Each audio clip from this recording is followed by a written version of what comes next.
Olá,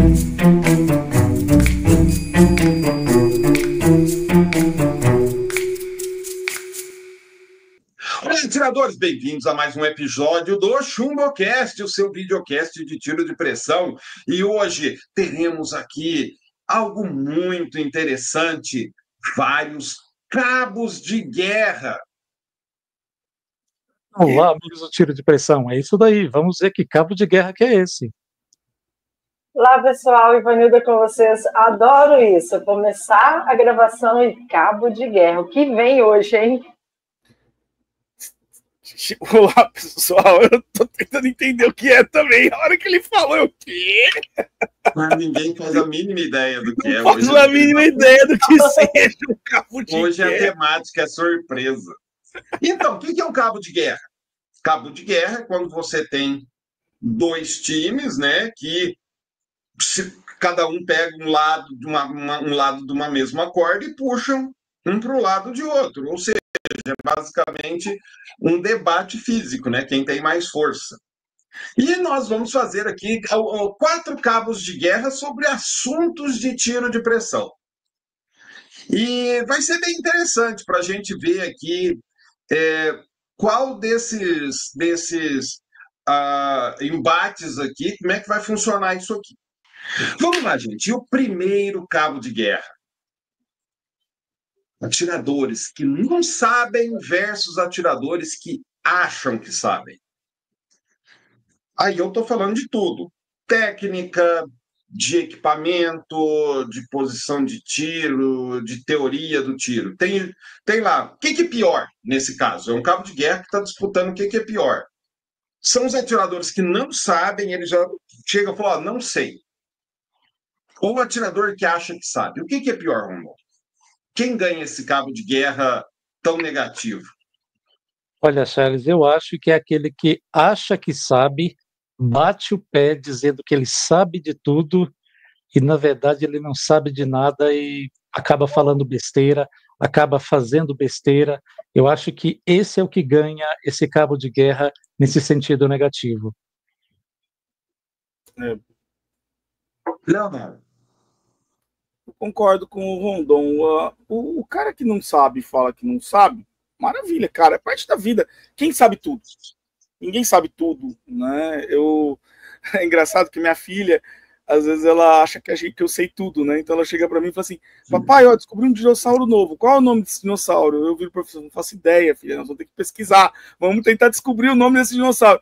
Aí ela me olha com uma cara de tipo assim, desilusão. Como assim você não sabe o nome? Você sabe o nome de vários, não sabe o desse? Não, a gente não sabe de tudo, né? Então eu acho que o não saber, ele é uma coisa que é normal, porque ninguém sabe de tudo. E o não saber, quando a pessoa reconhece isso, abre as portas para que ela vá atrás, para que ela pesquise, para que ela descubra. Eu, quando não sei alguma coisa, eu falo, cara, eu não sei, mas me dá um tempo aí que eu vou descobrir, eu vou pesquisar, vou ler, vou tentar entender, né? Agora, tem gente que acha que sabe, né? A famosa incompetência inconsciente, o cara é incompetente, mas ele não sabe que ele é incompetente, e aí ele acaba fazendo o que o Rondon falou, ele fica teimando, batendo o pé, que ele sabe, e aí isso também tira dele uma oportunidade de aprendizado. Porque o primeiro passo para você aprender é você reconhecer que você não sabe. Você aprende tanto quanto você reconhece que você não sabe. Se você reconhece e tem essa vontade de ir atrás, vai embora. Você aprende muita coisa, e aí você vai ser um daqueles que sabe muito de verdade. Agora, se você simplesmente acha que sabe, sem o devido aprofundamento, e fica teimando e batendo o pé, dificilmente você vai se mover.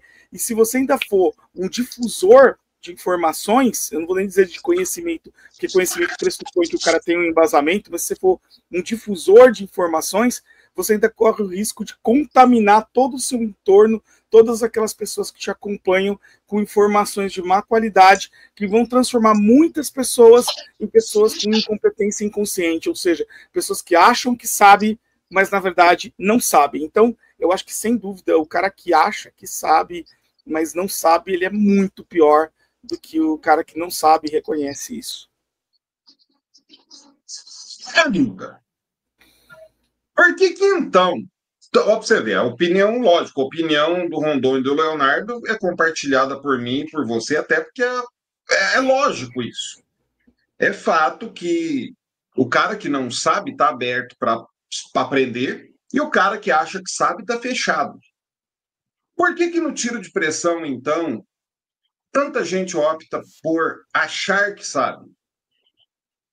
Porque é o que a gente mais vê no tiro de pressão. O cara acha que sabe daquela arma, ele acha que sabe de fazer uma tunagem, ele acha que sabe atirar de tal forma. É vergonha, é querer aparecer. Charles, isso é um assunto muito delicado, né? Quando a gente toca nisso, principalmente envolvendo homens. Aí eu vou estar meio que sendo... O que acontece? O homem, ele não tem eles não são humildes nesse ramo do tiro. Então, eles sempre acham que sabem mais que os outros, mesmo nem sequer entendendo. Então, é uma questão de machismo, é uma questão de querer saber mais sem saber, não querer ficar atrás dos outros. E a maioria que acha que sabe, você pode ver que são os que menos sabem. Eles muitas vezes não sabem nem as técnicas corretas, não sabem as distâncias ideais, não sabem os alvos usados, brigam muitas vezes por armas para equipamentos, né, para determinada modalidade, sendo que aquela modalidade, aquele equipamento não vai entregar. Enquanto os que não sabem, que eu me classifico nessa, eu estou em processo de aprendizado, então hoje eu diria que eu estou em processo de aprender, então eu não sei e estou aprendendo, você chega e fala, cara, eu não sei. Ah, Ivanilda, regula aqui a luneta, eu estou aprendendo, ainda não é uma coisa que eu domino. Pouquíssimas vezes você vai ver uma pessoa falando isso, um homem falando isso, porque para eles isso interfere na sua masculinidade.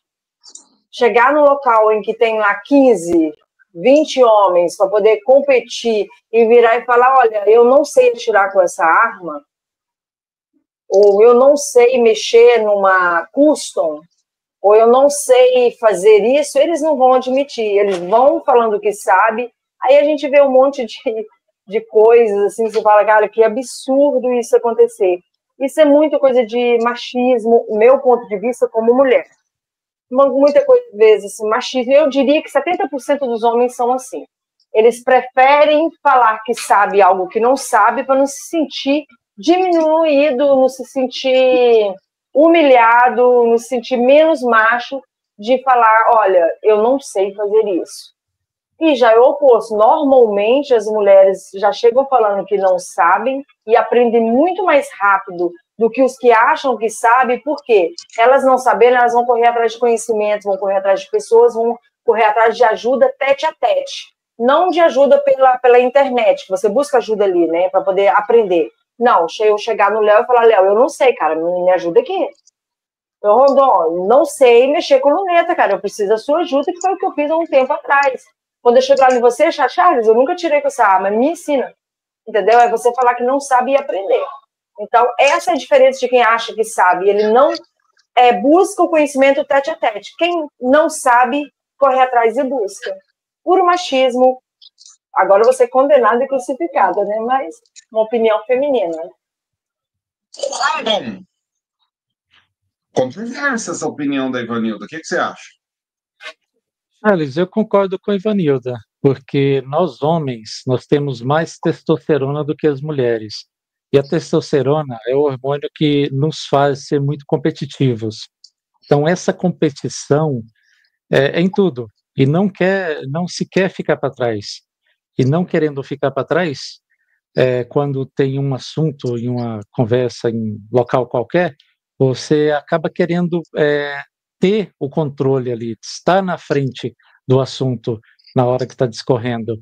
Então, isso faz realmente com que nós, homens, acabamos ficando um pouco, vamos dizer, arrogante. Acho que a Ivanilda não usou essa expressão, mas eu usaria. Um pouco arrogante em relação a querer dizer que você sabe mais do que os outros. E o engraçado é que todos vão se comportar assim. Então fica esse cabo de guerra, ou se você preferir, uma briga de galo ali, um querendo ser mais do que o outro, um querendo mostrar mais conhecimento do que o outro, mas muitas das vezes esse conhecimento não existe, é algo que é algo que é só psicológico, é algo que a pessoa acha que ela sabe, mas no fundo ela não sabe. Então, no caso das mulheres, igual a Ivanilda disse, essa falta de testosterona exagerada faz com que elas tenham essa humildade e corram atrás do conhecimento. Então, em um determinado círculo de discussão, por exemplo, a Ivanilda, a tendência dela vai ser querer aprender e não querer se impor, que ela sabe mais do que um ou do que o outro, sabe mais fazer uma avisada, sabe mais puxar o gatilho do que o outro. Não, ela vai querer aprender cada vez mais. Então, eu concordo com a Ivanilda, Charles. Concordo. Eu também concordo com a Ivanilda. Você concorda, Leonardo? Sim, eu acho que, cara, tem muita competição também, né? É engraçado que a competição masculina é muito diferente da competição feminina. As mulheres competem de uma maneira totalmente diferente dos homens, né? E é uma competição mais velada, né? Até tem aquela brincadeira, aquela piadinha, né? Que duas mulheres se encontram. Que você tá linda hoje, que cabelo maravilhoso, onde você fez vir as costas nossa, meu Deus do céu, que coisa horrível, onde ela arrumou isso? E os homens, ao contrário, os homens se encontram, filha da puta, como é que você tá, seu desgraçado, ainda com aquela, com essa barriga horrorosa, não sei, aí vira as coisas, cara, é gente boa pra caramba, né?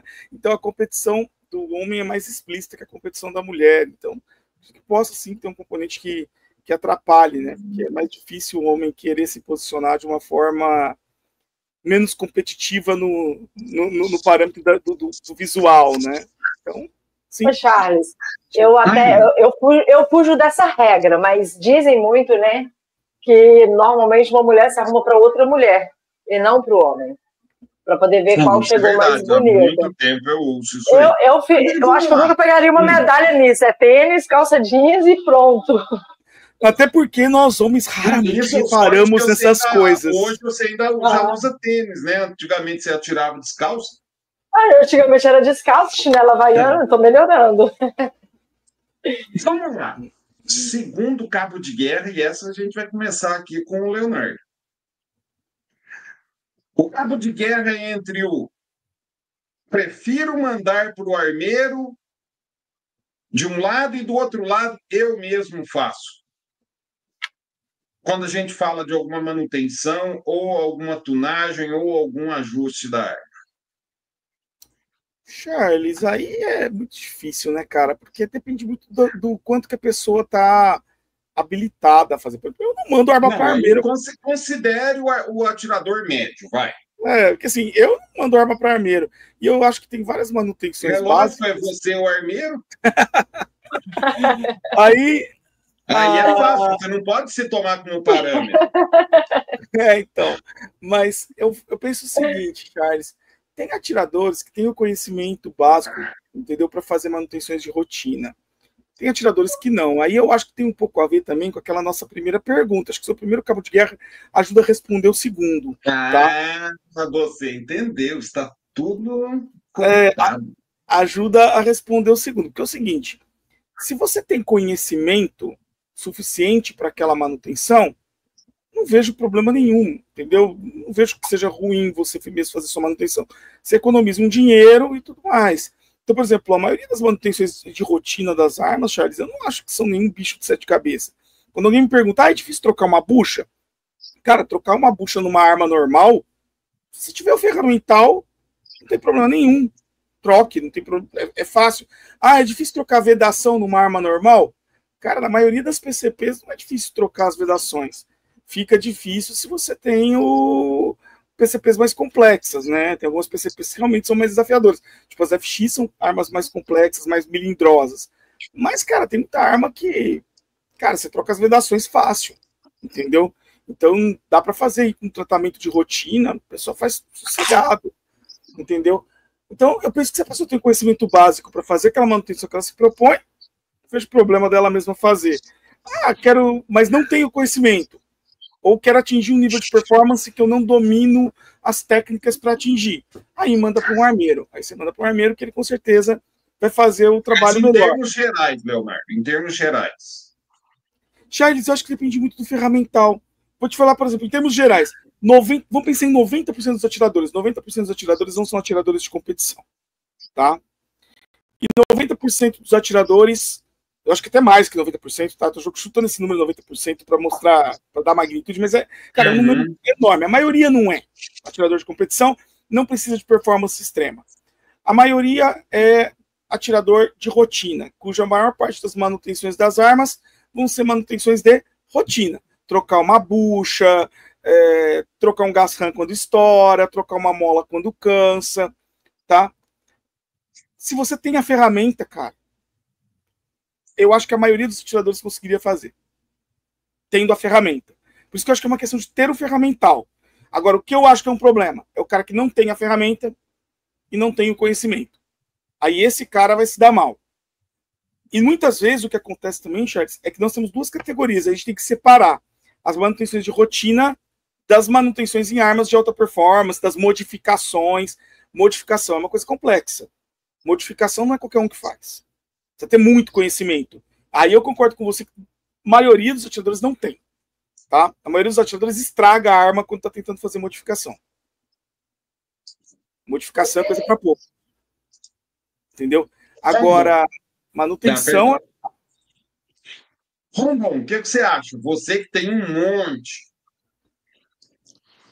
Ô, Charles, olha, eu concordo com o Shooter. Quando a manutenção é algo simples, algo ali que não necessita de um conhecimento extremo, algo que não precisa de uma ferramenta que eu tenha, eu mesmo faço. Agora, quando é algo bem complexo, quando preciso de uma ferramenta que eu não tenho, pode ter certeza, eu não vou mexer. Eu vou enviar para um armeiro, eu vou enviar, se tiver na garantia, eu vou enviar para importadora ou para fábrica, e se não, eu vou enviar para um armeiro. Mas quando é algo simples realmente, e muitas das vezes, Charles, você nem tem armeiro próximo de você. Então, para enviar para um armeiro, assim, vai demorar para caramba. Então, se você tem aquele conhecimento, se é algo simples, dá para fazer. É claro, tomando todas as precauções, usando as ferramentas corretas. Tem um amigo que ele diz o seguinte: com a ferramenta certa, todo o trabalho fica fácil. Então, eu parto daí. Se eu tenho a ferramenta, então já dá para fazer.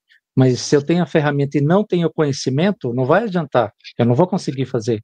Agora, se eu tenho a ferramenta, tenho o conhecimento, ou eu tenho acesso a alguém, um armeiro, que possa me explicar melhor o que é necessário para fazer aquela determinada manutenção, que é algo simples, eu tenho condição e vou fazer aquela manutenção. Mas, realmente, quando algo é complexo mesmo, aí eu prezo pela minha segurança, eu prezo pela segurança das minhas armas, eu prezo pela segurança do ambiente que eu estou, então eu prefiro que um profissional faça. E Filipa?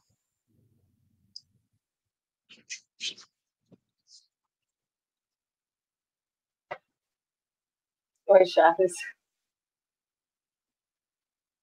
Desculpa. Estava mandando um espontâneo, o camarão ali.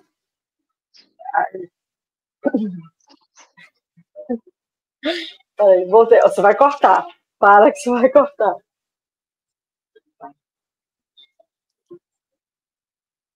Pronto.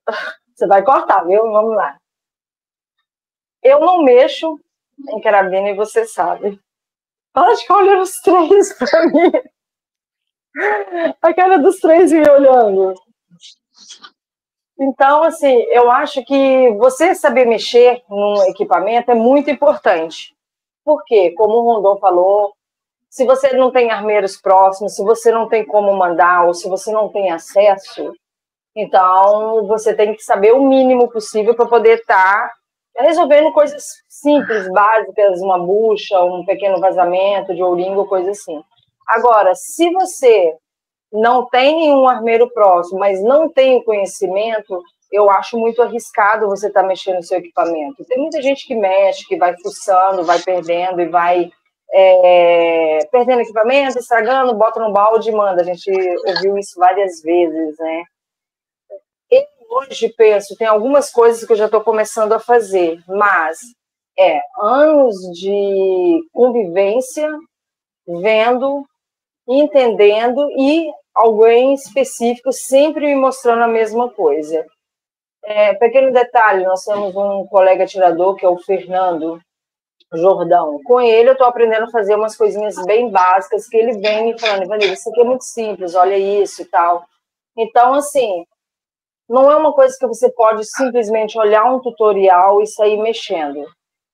Porque você tem que ter muita consciência. Eu sempre falo muito que quando você está falando de uma carabina, de uma arma, a gente tem que ver que um gatilho mal ajustado ou leve demais, você pode se arrepender do resultado dele. Então, você tem que ter autoconhecimento, controle, ferramentas para não estragar também parafusos, não danificar a peça, né, obviamente. Eu sei o que eu estou fazendo e sei como fazer em um local seguro para fazer.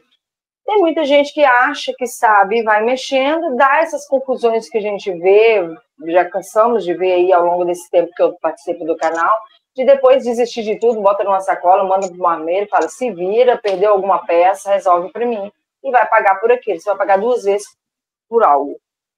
Então, acho que você tem que ser muito frio, calculista e consciente de até onde você pode botar seu pé. Porque, de repente, você acha que está andando num piso firme e está quase numa areia movediça, em que você vai acabar até se arrependendo depois. Então, é mais fácil você falar que não sabe fazer, que não faz. Minha B12 está parada até hoje, tem que trocar a bucha, a gasolina dela está parada até hoje. Não botei para consertar, não vou mexer.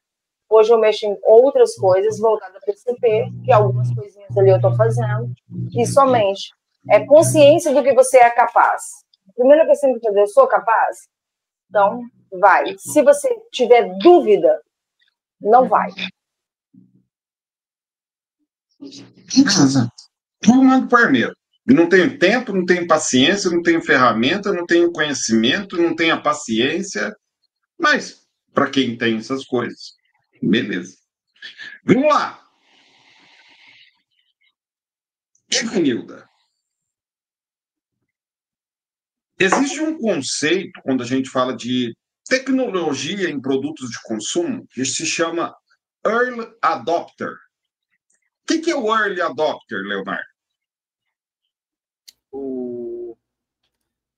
Peraí, Charles, eu perdi. Tava... Gente, o povo tá tudo dormindo hoje, cara. Que isso? Eu tava... Eu tô cansada. Eu tava, assim, mandou uma mensagem aqui, eu tava prestando atenção. Diga pra mim. O que é a pergunta, Charles? É que a patroa me mandou uma mensagem aqui, da minha fala da minha filha. Só eu olhei pro lado e tive que ver o que era, cara. Não dá. Ela fala assim, a Júlia, com a Júlia, pica aqui do lado, eu tenho que olhar o que é, cara. Explica para Ivanilda o que é um Early Adopter.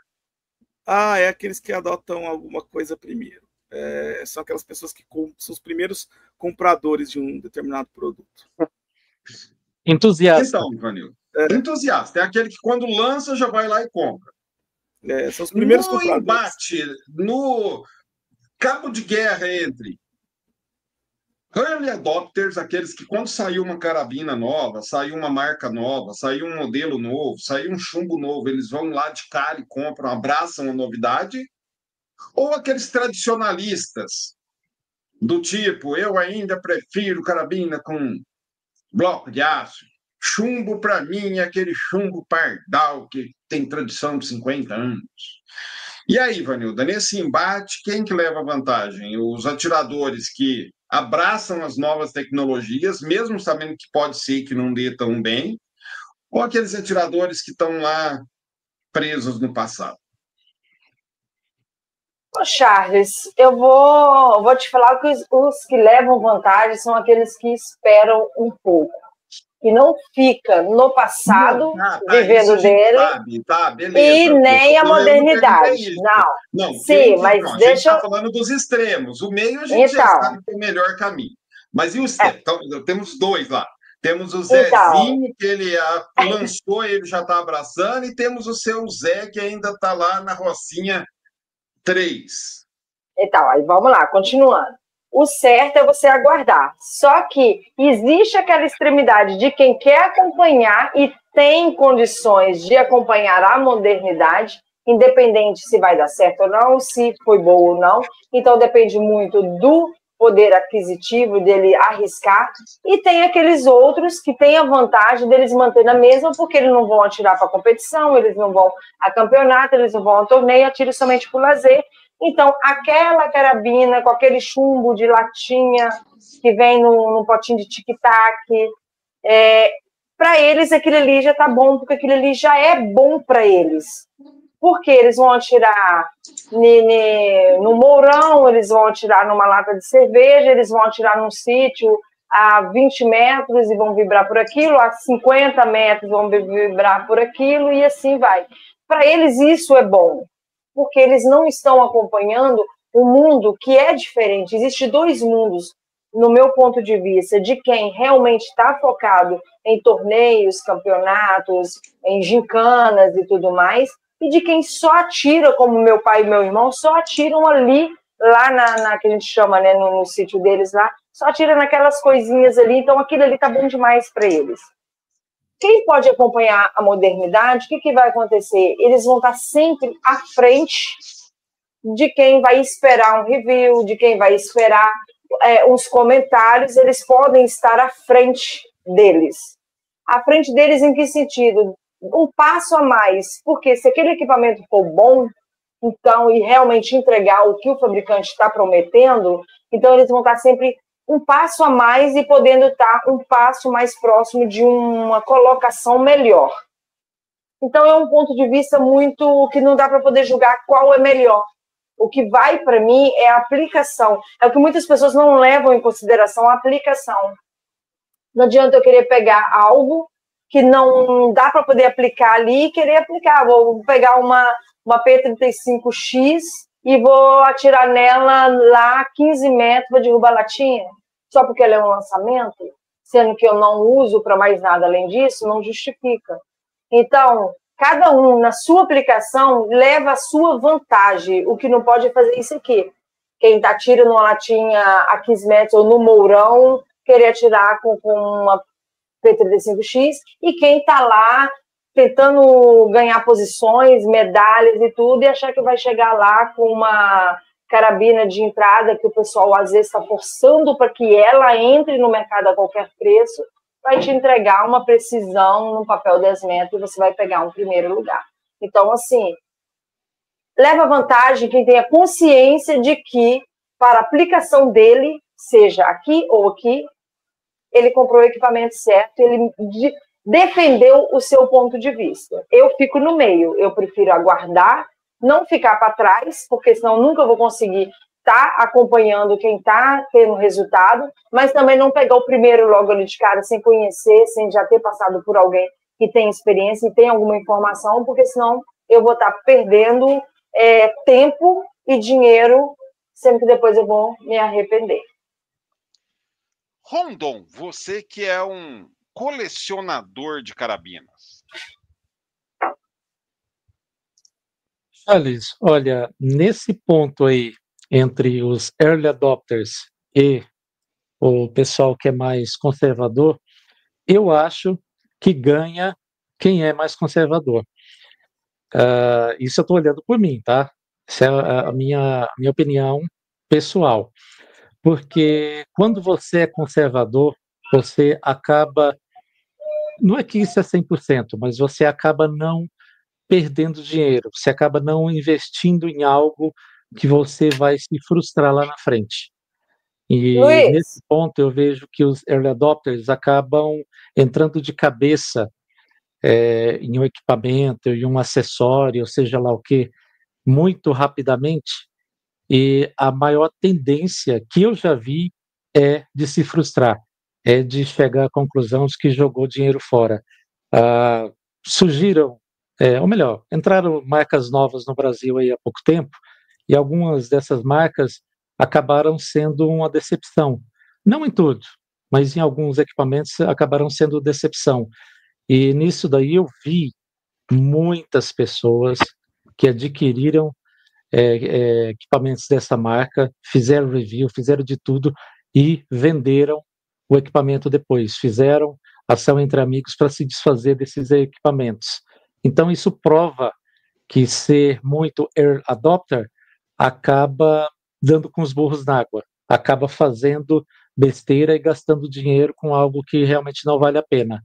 Por conta disso e por conta da minha atitude de ser mais conservador, eu acho que os conservadores que não são os early adopters, né, saem melhor, ganham mais nesse cabo de guerra.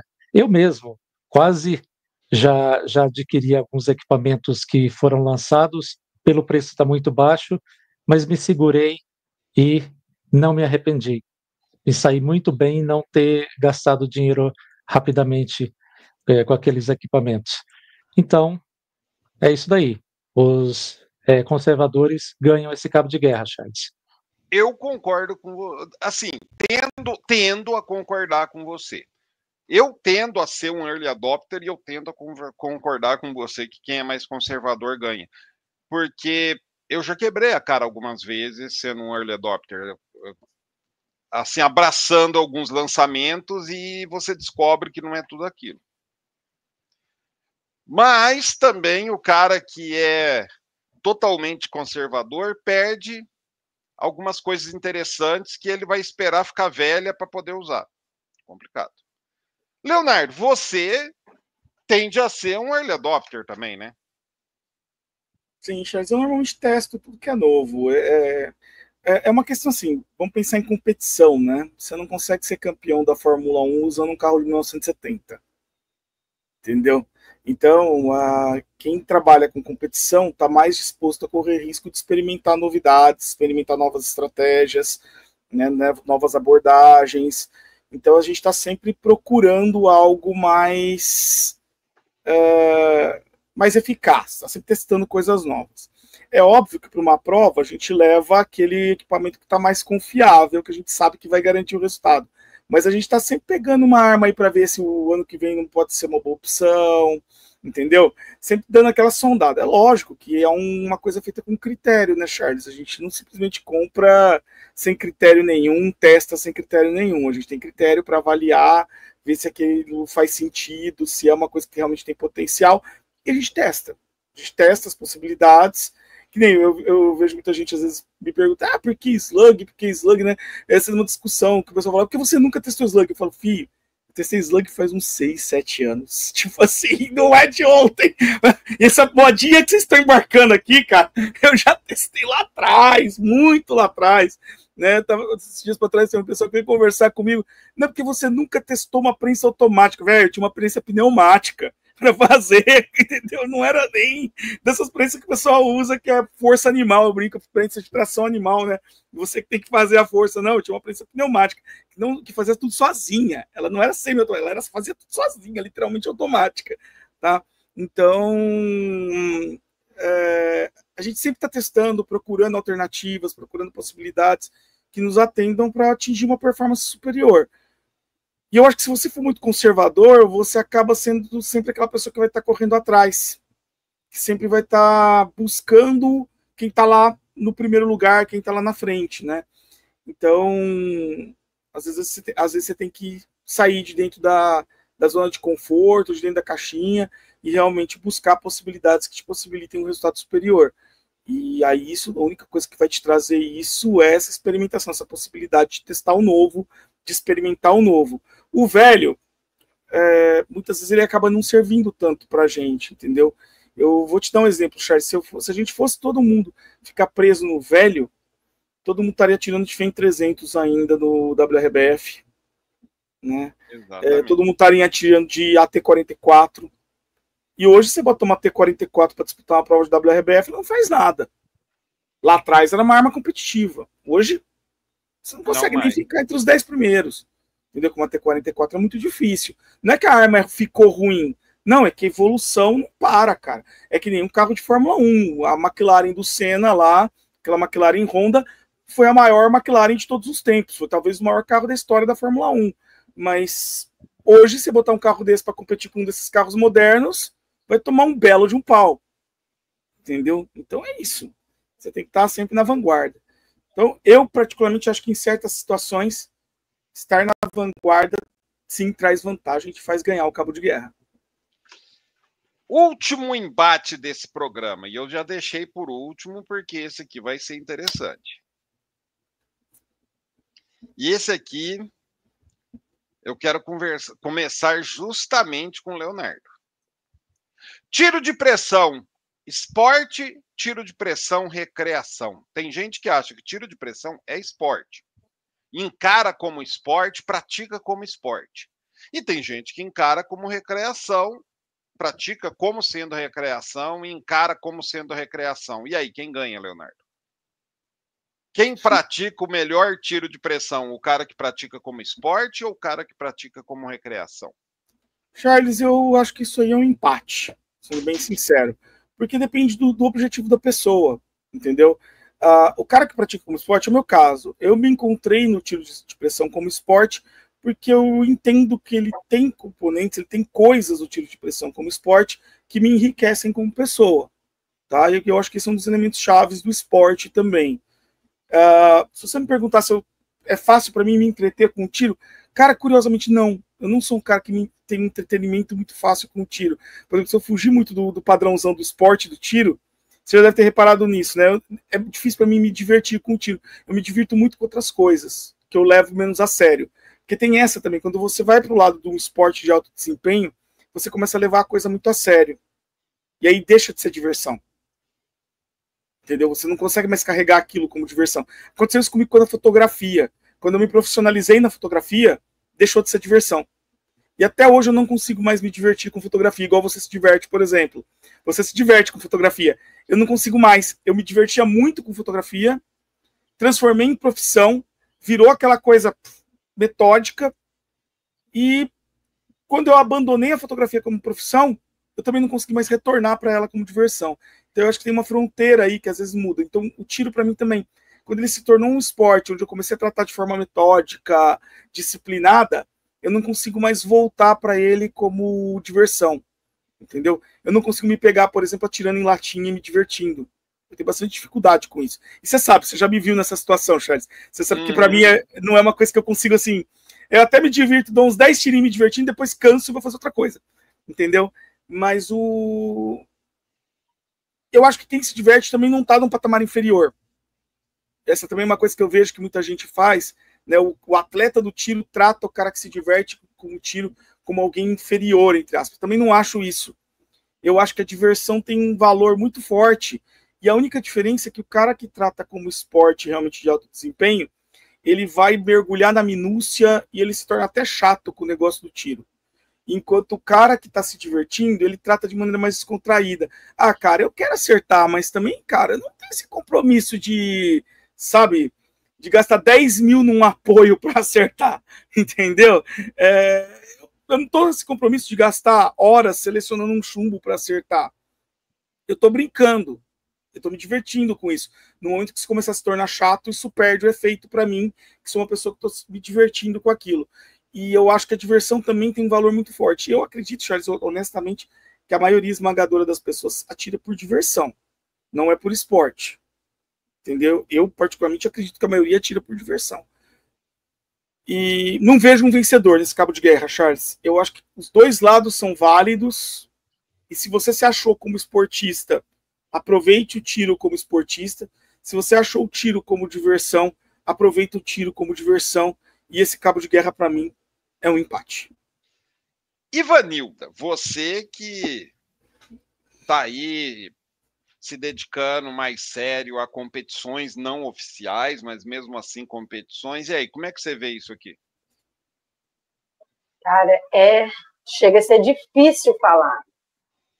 porque eu comecei no tiro como diversão, como brincadeira, aí chegou num ponto, há um ano atrás, que para mim virou um escape, virou uma terapia e foi tomando um corpo em que hoje, para mim, é uma responsabilidade e um compromisso, mas eu não perco aquele lado de lá, de quando eu comecei, de ainda ser uma diversão, ser uma brincadeira.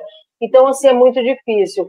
Hoje, é informal, né? Não é pela CBTE, não é nada disso. Eu vou nos torneios, vou nos desafios, vou nas gincanas com objetivos, porque eu tenho empresas atrás de mim que não estão ali também para poder brincar, né? A partir do momento que tem empresas que estão te apoiando, você tem que mostrar que você não está indo ali para passar o tempo, para ver os amigos, rir, bater, dar um tapinha nas costas e ir embora. Então, tem uma responsabilidade maior. Mas essa responsabilidade maior, eu não estou deixando ela cobrir o prazer. Porque se ela vier somente com obrigação, porque é impressionante isso que eu vou falar.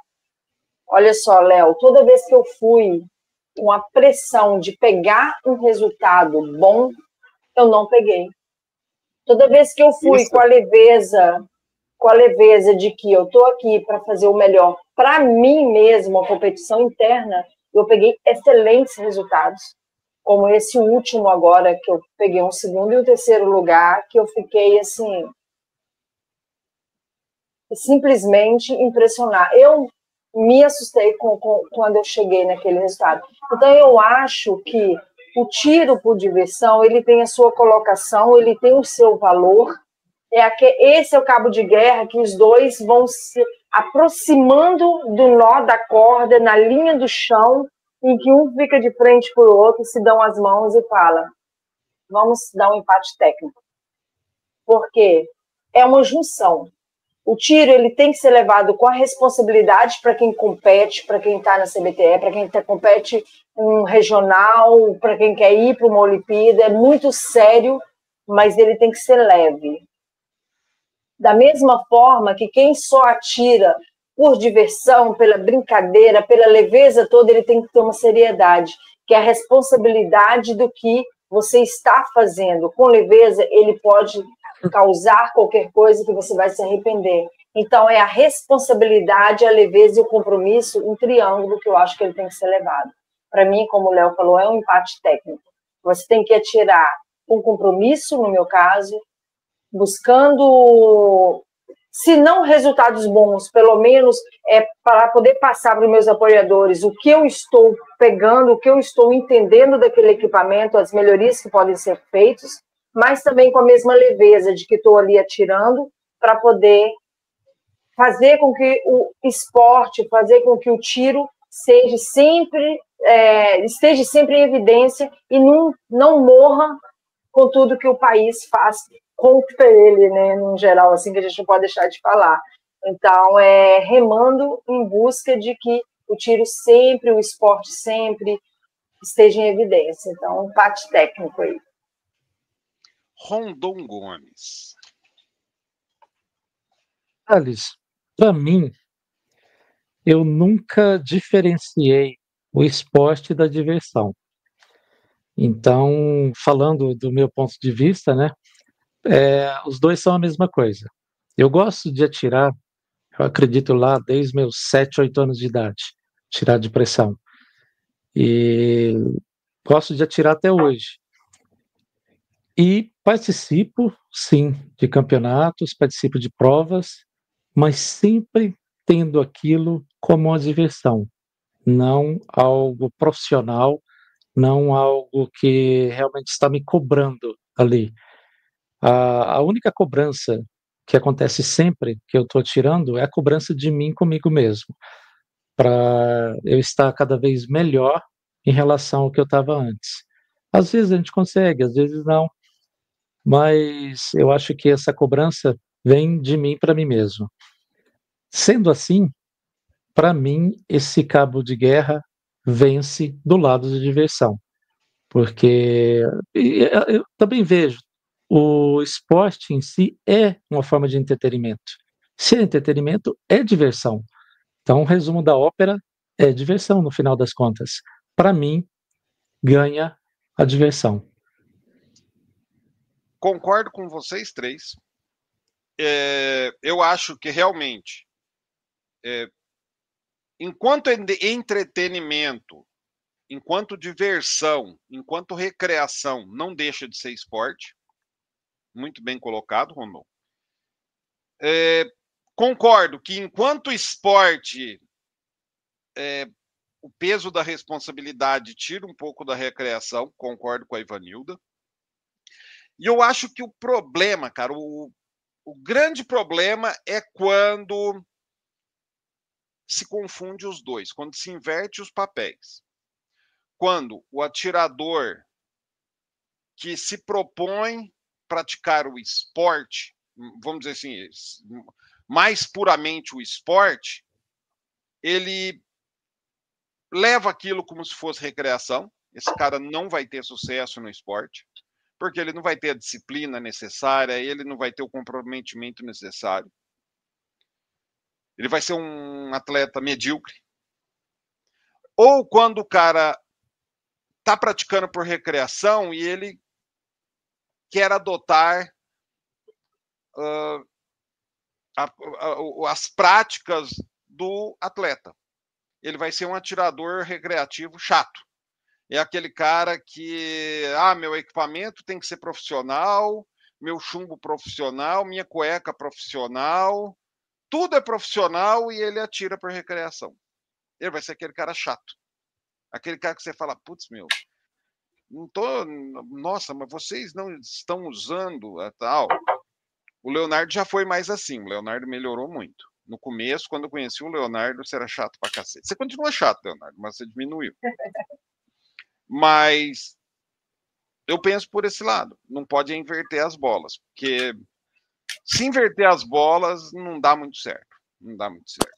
E esses são apenas alguns dos embates aí que a gente tem no tiro de pressão, que a gente encontra sempre. Mas é legal a gente saber aí opiniões e você tira as suas próprias conclusões. Esperando que vocês tenham gostado desse episódio do ChumbaCast e a gente se vê no próximo. Até mais, pessoal. Até mais. Espera aí.